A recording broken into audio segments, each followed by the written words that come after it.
आई तव्यावरची भाकरी, बाप तव्यावरचा पलिता, भाकरी करपू नये म्हणून चटके खाई माझा पिता.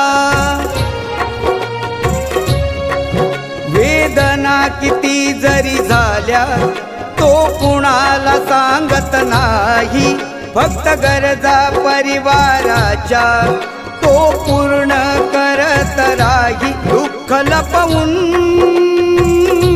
हसतो वरवरुणी बाप माझा